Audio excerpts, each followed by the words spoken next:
மீனை ஒரு முஸ்லீம் மீன் கண்டுபிடிச்சது இந்த அக்கா தான். ரொம்ப புதுசா அறிவகையா கண்டுபிடிச்சாங்க. இது எப்படி அவங்களால கண்டுபிடிக்க முடிஞ்சு? அந்த மீனை பார்த்தோன்னா இது நம்ம ஒரு ஜாதி எல்லா மீன்களும் நம்ம மனுஷனுக்குள்ள எப்படி ஒரு ஜாதி இருக்கோமோ அதே மாதிரி மீன்கள்லயும் ஒரு ஜாதி இருக்குன்னு நம்ம இத பார்த்தோன்னே இது பாருங்க உங்களா மாதிரி இருக்கு பாருங்க. எப்படி கண்டுபிடிச்சீங்க மீனை பார்த்து? முக்காடு போடுவாங்க, அத தொப்பி போடுவாங்க. அப்ப இத பாருங்க எப்படி இருக்குன்னு பாருங்க. அதோட மூஞ்சி முக்காடு போடுற மாதிரி இருக்கு. அப்படி இருக்குங்க. அதனால இத பார்த்தா முஸ்லீம்ங்கிறது நானே ஒரு கணிப்புல கண்டுபிடிச்சிருக்கேன்.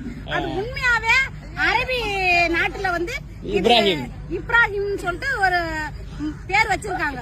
அதை நான் கண்டுபிடிச்சது உண்மையாவே அது ஒரு பேர் ஆயிடுச்சுங்க. ஆமா, உலக அதிசயமா கூட இது இருக்கலாம். கண்டிப்பா இது உலக அதிசயமா நான் ஒரு ஆமா மீனுக்கே பேர் வச்சுக்கிறாங்க சாதாரணமா. நானே கண்டுபிடிச்சேன் சார். உண்மையாவே நான் கண்டுபிடிச்சேன் சார். இத பார்த்ததுக்காக லைக் பண்ணுங்க. ஹாய். பேர் சொல்லுங்க. பேரு இல்ல உங்க பேரு கண்டுபிடிச்சீங்க. மீனாட்சின்றவங்க இந்த மீனோட பேரை கண்டுபிடிச்சிருக்காங்க. சுல்தான் இப்ராஹிம். கடல்ல முஸ்லீம் மீனா இந்த மீன் தான். ஆமா சார். என்ன யாருமே கண்டுபிடிக்கல சார். உண்மையாவே நான் தான் சார் கண்டுபிடிச்சிருக்கேன். கை தட்டுங்க. இத கண்டுபிடிச்சதுக்கு நீங்க ஷேர் பண்ணுங்க. அப்புறம் என்ன சொல்றேன்? தக்க தன்மான இதா இருந்தா கொடுங்க. ஐயா, தக்க தன்மான வேணா. சப்ஸ்கிரைப் பண்ணுங்க.